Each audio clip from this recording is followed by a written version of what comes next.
Hello everyone, welcome to 2050 Healthcare. Today we have with us Dr. S.N. Madaria, who is a leading neurosurgeon working with Care Group of Hospitals, Raipur. Welcome sir.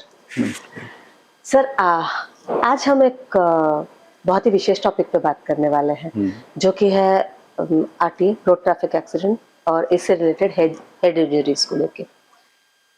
Sir हम आपसे जानना चाहेंगे कि normal में जब भी कोई injury होती है तो ब्रेन किस तरह से रिएक्ट करता है? बेसिकली मैं चालू करना चाहूँगा पहले ये कि हेड इंजरी एक बहुत कॉमन प्रॉब्लम है, क्योंकि अभी जिस तरह से हमारा culture, development, social media involve हुआ है हमारी लाइफ में जी। हर एस्पेक्ट में और स्पीड, तो हेड इंजरी बहुत कॉमन हो गया है। जब मैंने न्यूरोसर्जरी चालू किया था आज से 30 साल पहले और आज, पहले ऐसा था कि एक हेड इंजरी या दो हेड इंजरी आया करते थे, लेकिन अब एक अस्पताल में जिसमें अभी मैं काम पिछले 30 साल से कर रहा हूँ, रोज कम से कम 5 हेड इंजरी 6 हेड इंजरी आते हैं।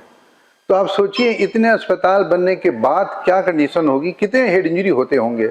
उस जमाने में जब हम 2 अस्पताल थे या 3 अस्पताल थे, उस समय मैं मेडिकल कॉलेज में भी था, तो भी हमारे पास हेड इंजरी 2-3 इससे ज़्यादा कभी नहीं आते थे। बहुत हो गया तो 4 आ गए।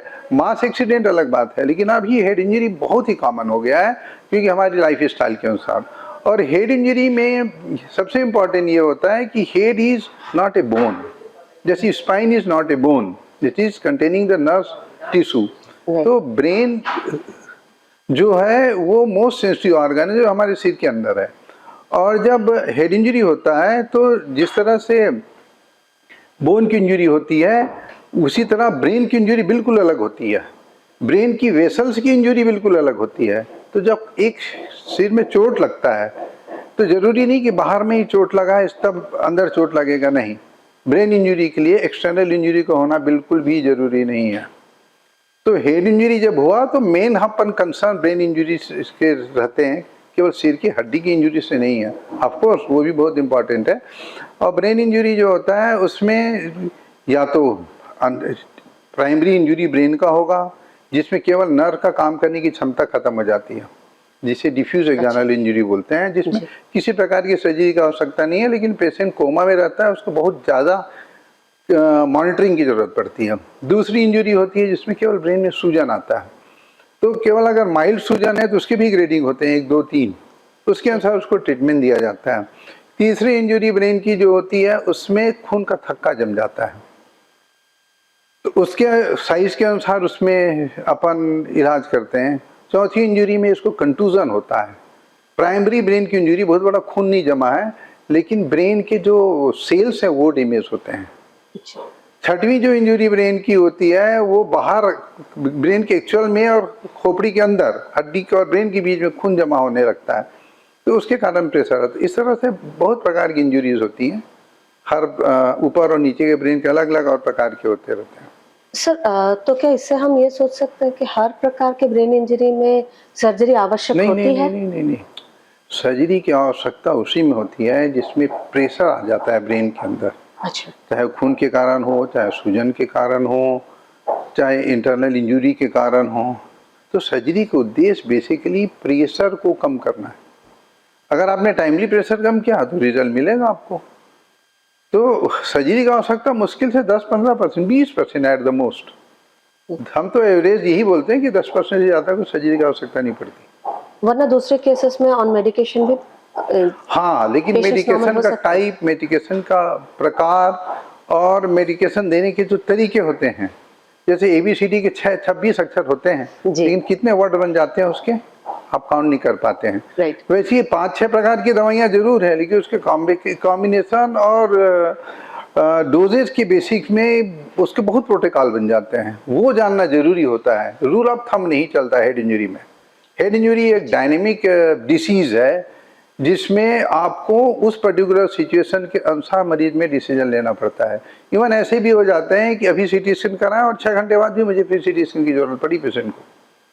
अच्छा। अभी हाँ, ये भी हो जाता है। तो डायनेमिक है वो, इसलिए हेड इंजरी आ गया, पटक दिया, लगा दिया, जो लगा दिया, एक मैनिटाल वो लगा दिए, 2 एंटीबायोटिक लगा दिए, ये दे दिया, ऑक्सीजन लगा, that is not the treatment of head injury.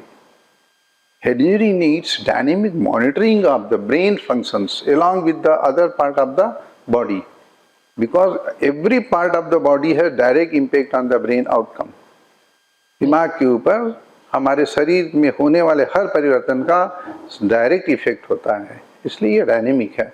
इसको सही तरीके से सही समय में सही जगह अगर करें तो ही हम रिजल्ट दे सकते हैं। सर क्या ऐसा हो सकता है कि सिर पे चोट लगी है बट अंदरूनी तौर पे लगी हो, बाहर कुछ पता ही नहीं चल रहा है और वो पेशेंट एकदम नॉर्मल ही दिख रहा है, तो वो बाद में चल के क्या इसका इफेक्ट दिखाएगा? नहीं, जैसे पहले ही मैंने बताया ना कि डिफ्यूज एक्जानल इंजरी में जरूरी नहीं कि मरीज के बाहर कुछ इंजरी रहे, और उसमें ग्रेडिंग होती है। अगर ग्रेड 1 का है वो तो मरीज जल्दी इंप्रूवमेंट हो जाएगा, 2 दिन में ही होश में आ जाएगा। ग्रेड 4 का है तो हो सकता है 2 महीने, 4 महीने, 6 महीने भी कोमा में पड़ा रहे, और कितना आएगा, किस ग्रेडिंग में इम्प्रूवमेंट होगा नहीं मालूम।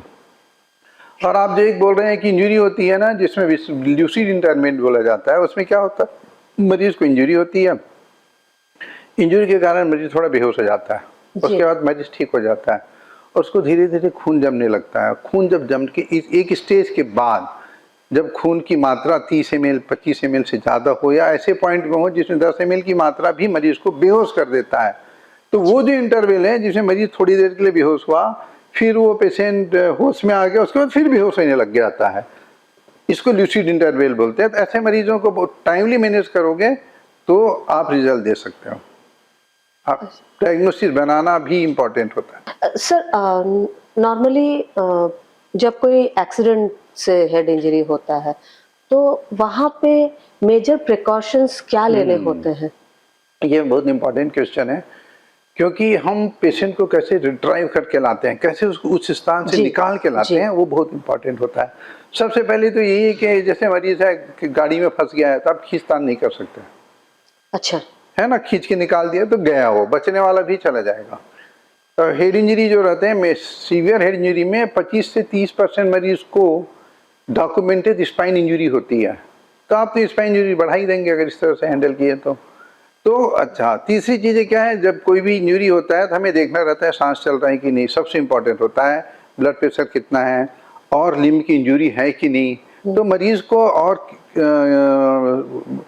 जो है कम से कम 2-3 लोग ही सपोर्ट करके धीरे से उसको निकालें, किसी खींचे नहीं। जरूरत पड़ा तो कटर से काटना पड़ेगा अगर किसी में फंसा हुआ है तो। नेक को सीधा रखें, स्टेबलाइज करके लाएं। अगर मरीज का मान लो सिर टेढ़ा है और अपन धीरे से सीधा करने की कोशिश कर रहे हैं और सीधा नहीं हो रहा है तो जबरदस्ती मत करिए उसको जी, क्योंकि शायद वो स्पाइन इंजरी है जिसके कारण टेढ़ा है, आपने सीधा कर दे करते उसको इंजरी को और बढ़ा दिया। हमारे पास ऐसे ही पेशेंट आए हैं जो पेशेंट आ तो गए हैं ठीक से, लेकिन जैसी स्ट्रेचर से बिस्तर में डालते डालते उसकी रिश्तेदार ने या किसी ने सिर को सीधा किया, उतने में पैरालिसिस हो गया उसको। तो इसलिए हम उसकी जिस पोजीशन में इंजरी है उसमें खींचतान ना करें, आराम से पोस्चर को नॉर्मल पोस्चर में मेंटेन करते हुए लाने की कोशिश करें। और जहां हमें लगे कि ये एबनॉर्मल कुछ पोस्चरिंग है या पैर या हाथ या स्पाइन एबनॉर्मली टेढ़ा हो गया है जिसको बहुत इजी वे में नहीं अपन सीधा कर पा रहे हैं, तो जबरदस्ती ना करें, उसी पोस्चर में उसको उठा के लाएं सपोर्ट के साथ। जी सर मैं 2-3 ऐसे सवाल पूछना चाहूंगी जो कि मतलब हम आम इंसान इसके बारे में बात करते हैं, बट मेडिकल साइंस के हिसाब से क्या ये मिथ है या ये सच में होता है? जैसे हम मान लीजिए हम लोग बचपन से सुनते आ रहे हैं कि जब भी सर पे चोट लगती है, अब खून बह गया तो टेंशन नहीं होता। नहीं, तो क्या ये सच है या मिथ है? बेसिकली क्या है कि खून बहा इसका मतलब हुआ है कि उसकी चमड़ी फटी। जी, चमड़ी फटी तो खून तो बहेगा ही बहेगा। हो सकता है खून बहा अंदर इंटरनल इंजरी से संबंधी ना हो सकता है कि इंटरनल इंजरी बहुत सीवियर और चमड़ी भी फटी इसलिए खून बहा हो। अच्छा। तो इसलिए ऐसा कोई संबंध नहीं है उस चीजों तो ऐसा नहीं माना जा सकता कि खून बह गया तो अंदर कोई चोट नहीं लगी, क्लॉट नहीं हुआ होगा नहीं, या कुछ नहीं हुआ होगा? अगर हड्डी भी टूट गई है, चमड़ी भी फट गई है और हड्डी से खून रिस रहा है, वो बाहर निकल आ गया, तो वो उस केस भर में उसको फायदा मिल गया। लेकिन इसकी संख्या कितनी होती है? मुश्किल से 2% 3%। जी, तो नथिंग, इट इज सिग्निफिकेंट नहीं है वो। और एक सर ऐसा ही चीज है, लाइक मतलब आप हमें बताएं कि क्या ये मिथ है कि कुछ पेशेंट्स को स्पेसिफिकली क्या आईसीयू ट्रीटमेंट के दौरान आफ्टर इंजरी या सर्जरी हम लोग कॉशियस अनकॉशियस रखते हैं उनको, मतलब? नहीं, अच्छा, मरीज को सुला के रखा जाता हाँ है। जी। आपका कहने का मतलब ये है कि हेड इंजरी आया पेशेंट, बहुत इरिटेबल था, उसको आपने दवाई देके सुला दिया। हाँ। क्वेश्चन ये आपका बेसिकली क्या होता है, जब छोटा हेमेटोमा होता है या इंटरनल इंजरी ब्रेन की रहती है, तो उसमें मालूम रहता है हमें कि इसमें सूजन बढ़ेगा ही बढ़ेगा। अच्छा। तो उस मरीज में जितनी ज़्यादा इरिटेबिलिटी रहेगी ना, उसमें सूजन ज़्यादा बढ़ने की गुंजाइश हो जाती है।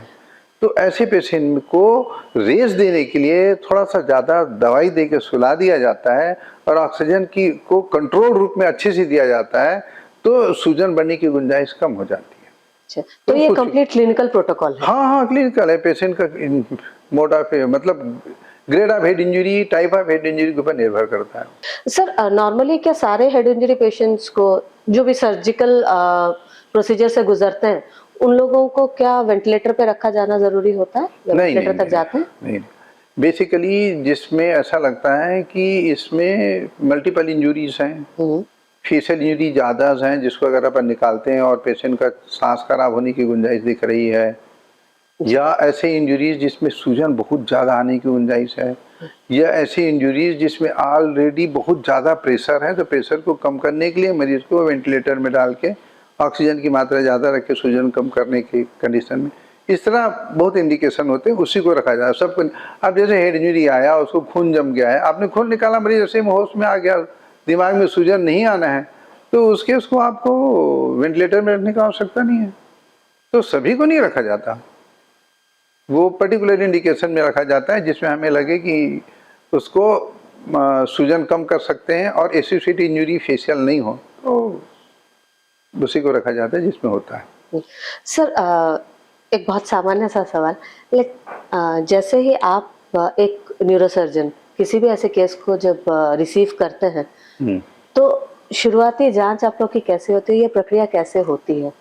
सबसे पहले तो जो ABCD बोला जाता है ना किसी भी इंजरी पेशेंट को, A में एयरवे, B में ब्लड प्रेशर, C में चेस्ट, D में डिफॉर्मिटी, वो हम हर इंजरी पेशेंट का एग्जामिनेशन पार्ट है।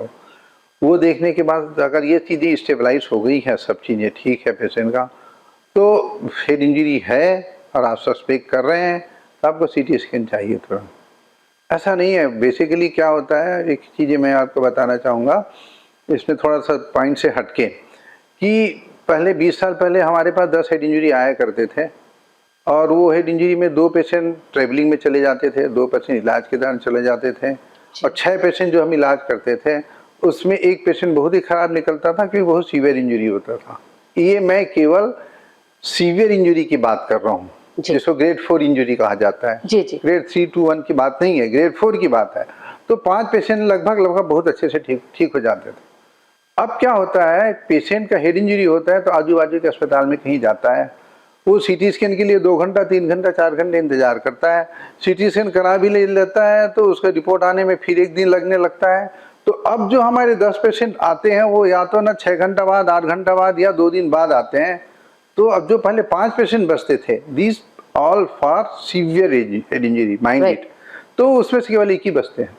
तो हमने फायदा कहाँ दिया, नुकसान ही दिया ना। जैसे उदाहरण है, एक जगह कहीं मरीज लेके जाते हो आप, वहाँ CT स्कैन करा लिया आप मरीज का, और वहाँ इलाज की कोई सुविधा नहीं है, तो उस CT स्कैन की क्या वैल्यू है? जी सही, कोई वैल्यू नहीं है। आपने उस CT स्कैन कराने में 4 घंटा या 6 घंटा या 1 दिन वेस्ट किया, you are just killing the patient. Right. जैसे उदाहरण मैं लोगों को बहुत ज्यादा देता हूँ इस चीज में, जैसे आपको छोटी साधारण किसी को हार्ट अटैक हो गया, पेशेंट का BP ठीक है, पेशेंट ठीक, सब चीजें ठीक है, बाजू के अस्पताल छोटा अस्पताल है, डोंट मूव देयर ना, वहां जाके आप क्या करोगे, 15 मिनट 1 घंटा में ECG कराओगे और उसको पकड़ के फिर ऐसे अस्पताल में जाओगे जहाँ पूरा इलाज संभव है, तो आपने 1 घंटा वेस्ट कर दिया ना उसका। तो आप उस अस्पताल में जाते ही क्यों, जहाँ उसकी सुविधा नहीं है पूरी हर चीज की। सही। तो लेकिन लोगों का एटीट्यूड बिल्कुल अलग है अभी, ये इंपॉर्टेंट है। अरे वो बाजू के अस्पताल में लेके गया, अस्पताल वाले ने मरीज को 1 मिनट में भगा दिया, देखा कि पेशेंट होश में, पल्स है, सब है, और बोला कि यार ये हमारे यहाँ मैनेज नहीं होगा, आगे कुछ करना है तो बड़े अस्पताल जा, और रास्ते में जाते जाते वो मान लो चला गया पेशेंट, डेथ हो गई उसकी, तो आगे अस्पताल में चढ़ने लग जाएंगे कि उसमें आप नहीं रखे इसलिए मर गया। नहीं, वो अस्पताल में लेके जाते तो भी वो मरता। जी जो मरीज 15-20 मिनट में अस्पताल पहुंचने वाला था, सही अस्पताल जहां सब प्रकार की सुविधा अवेलेबल है, वहां तक पहुंचने के पहले उसकी अगर डेथ हो गई है, तो आप उस छोटे अस्पताल में ले जाके क्या बचा सकते थे उसको, जहां कोई इलाज नहीं होना है उसका, वहां भी मरने वाला था। तो लोगों को समझना जरूरी है कि मुझे कौन से अस्पताल में जाके उसका इलाज कराना है और कहाँ, किसको अपन डॉक्टर का फॉल्ट समझे और डिसीज का है, उसको कोई लेना देना नहीं है। तो वैसे ही सीटी स्कैन जरूरी है सब में, लेकिन टाइमली हो और वहाँ हो जहाँ आप उसका आगे इलाज कर सकते हो। तो सीरियस हेड इंजरी में टाइम वेस्ट नहीं करना चाहिए, माइनर हेड इंजरी में कराइए, नो प्रॉब्लम, है ना। इसके बाद अपन ये जांच करते हैं मरीज का कि उसके शरीर के किसी और दूसरे अंग में कितना चोट है कि नहीं है। जी छाती का जांच होगा, छाती का सीटी स्कैन होगा, स्पाइन का होगा, पेट को जांच होगा, सोनोग्राफी होगा, हाथ पैर का एग्जामिन किया जाएगा, जहाँ डाउटफुल लगेगा वहाँ एक्सरे किया जाएगा। तो ये प्रायोरिटीज के बेसिस में होता है। जैसे एक पेशेंट का मान लो हाथ के उंगली में फ्रैक्चर है या पैर की उंगली में छोटा सा फ्रैक्चर है, और आप उसके चक्कर में पड़े एक्सरे कराने और सिर को छोड़ दिए, और जो ज्यादा मेजर है वो पेश बेहोश है, तो ये भी तो गलत है ना। अब वो एक्सरे तो 2 दिन बाद भी कराओगे तो क्या नुकसान है, लेकिन आप सिर की इग्नोर नहीं कर सकते। प्रायोरिटी बेसिस में काम किया जाता है हेड इंजरी पॉलीट्रामा केसेस में, ऐसा।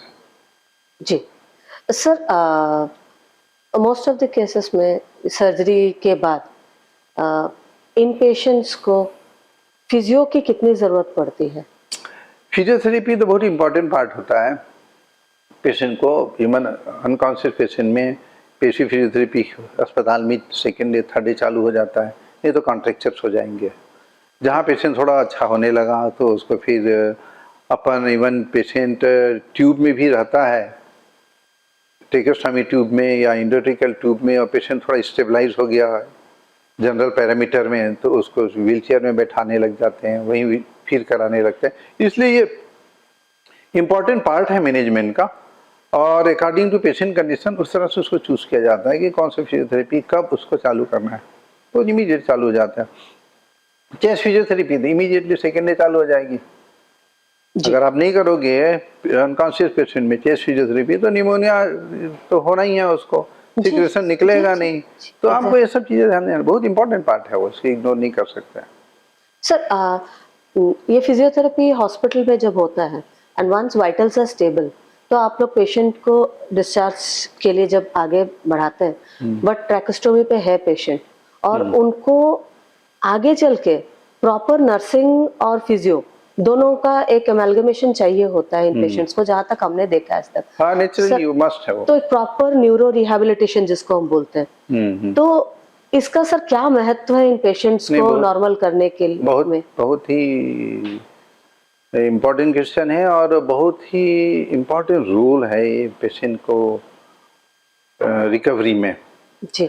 लेकिन ना ये फिजियोथेरेपी और रिहेबिलिटेशन के नाम में जो बिजनेस चल रहा है ना, कोई भी 4 आदमी, जैसे डॉक्टर तो अब वो डॉक्टर को दिखाया, but what does it means, वो कितना चीजें समझता है, कितना क्वालिफाइड है, जी जी, वो बहुत इंपॉर्टेंट होता है। केवल क्या करने, मैं पेशेंट को बोला कि आप थोड़ा सा एक्सरसाइज सब कर रहे हैं, अरे सर फिजियोथेरेपी करा रहा हूँ, वहाँ आते हैं आधा घंटा में करके चले जाते हैं जी, मतलब उससे क्या फायदा होने वाला है।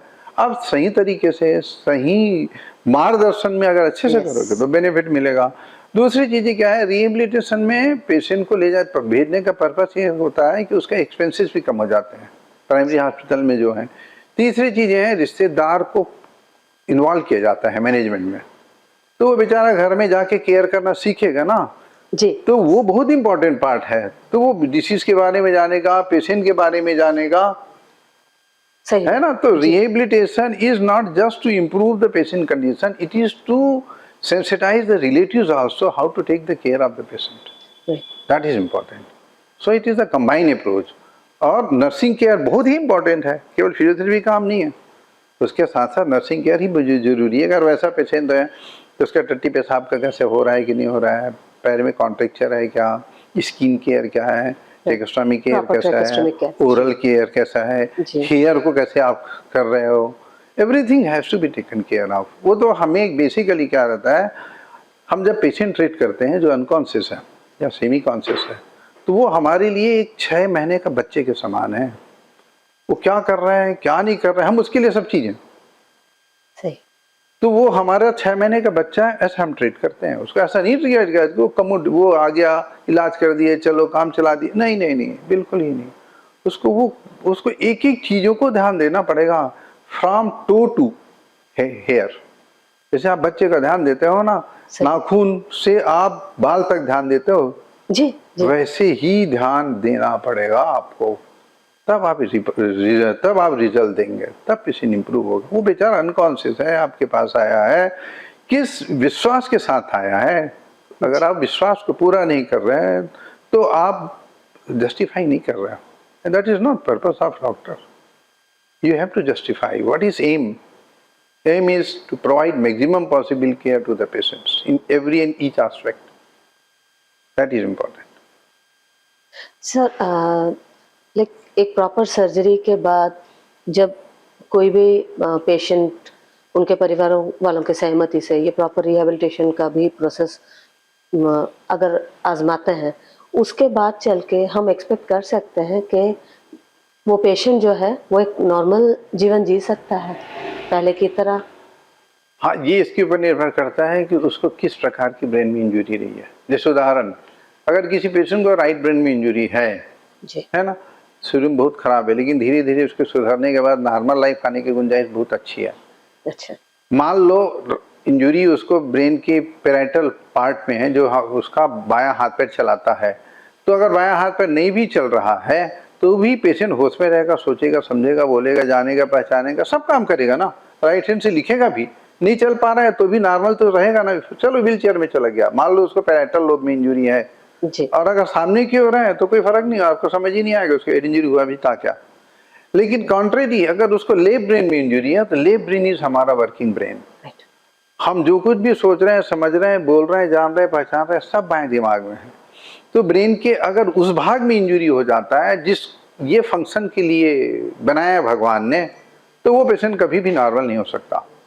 लेकिन अगर वो इंजरी मरीज का फ्रंटल सामने की ओर है या पीछे की ओर है, वो एरिया इन्वॉल्व नहीं है, तो वो पेशेंट बहुत अच्छे से नॉर्मल हो जाता है, बहुत अच्छे से नॉर्मल हो जाता है। इसमें कोई चिंता की बात ही नहीं है। आप प्रॉपर ट्रीटमेंट कराइए, ठीक हो जाते हैं पेशेंट।